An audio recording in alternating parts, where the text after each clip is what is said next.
So I'm Ian Trottier. I'm on Miami Beach, and welcome to MiamiCan.com. That's Citizens Against the Use of Naled. Citizens Against Naled.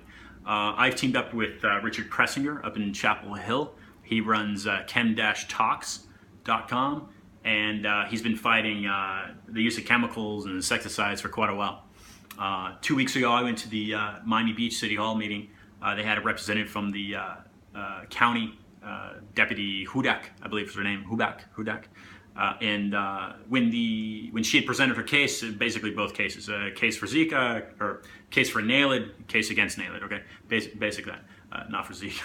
But anyway, so when she stood up, it was like the commission, comprising of, I believe, 6 members and a mayor, and then the city attorney, they basically folded. They basically just kind of there we go. They basically just kind of sat down and bowed down to her. It was like they were puppets to whatever she said. She said, continue using Naled? Okay, we'll continue using Naled. But 300 irate residents in the background screaming, stop spraying this stuff on us, and you don't listen to them? I had a problem with that. So that's when I dove in and did some Google searches and found what I did. So I teamed up with Richard, and we put together MiamiCan.com. ZIKA was founded in the ZIKA Forest of Uganda in 1947. Been around for decades. If you haven't heard that, it might be of interest to you. Okay, Chevron Chemical Corporation. I'm wearing a Mercedes-Benz hat because this all ties into common denominator of oil, and we've got to lean ourselves off of oil in the world. We've got to get ourselves off of that. Off of oil. Go out and buy a Tesla if you can. Anyway, so 1956 is when the Chevron Corporation introduced Dibrom, another name for Naled, interchangeable, same thing, agricultural purposes. One thing, Naled is scientifically proven to actually increase mosquito populations. So it may kill them, but they come back stronger. That's one thing. 2 things. The second thing is Naled itself is bad. There's nothing good about Naled. It has a half-life on soil of a day. After 2 days, it's broken down to a quarter life. After 4 days, it's broken down to an 1/8 life. After 8 days, it's broken down to a 16th. But in water, it's twice as bad. So it has a half-life of 2 days in water. It has a half-life of 4 days, or it has a quarter life of 4 days in water, and after the 8th day, it's broken down into an 1/8. So it stays longer in water. It's more detrimental, if you will. It hurts more our marine life, our fish.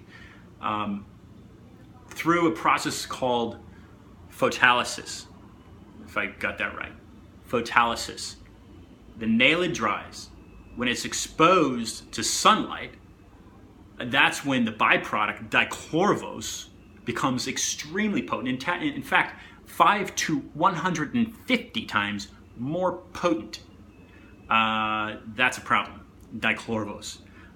And that in itself is classified as being highly toxic. So Naled, okay, not so bad, not harmful. But the byproduct of Naled, that's where we've got some harm.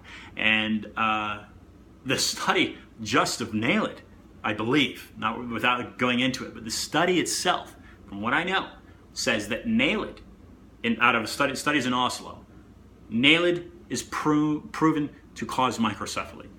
Bingo, right there. I've reached out to John McNeil, Georgetown. I've reached out to Michael Diamond, Washington University, St. Louis.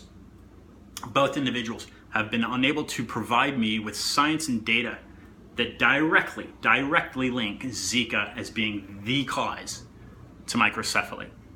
Yet, I've been able to find data that shows microcephaly is caused directly from Naled.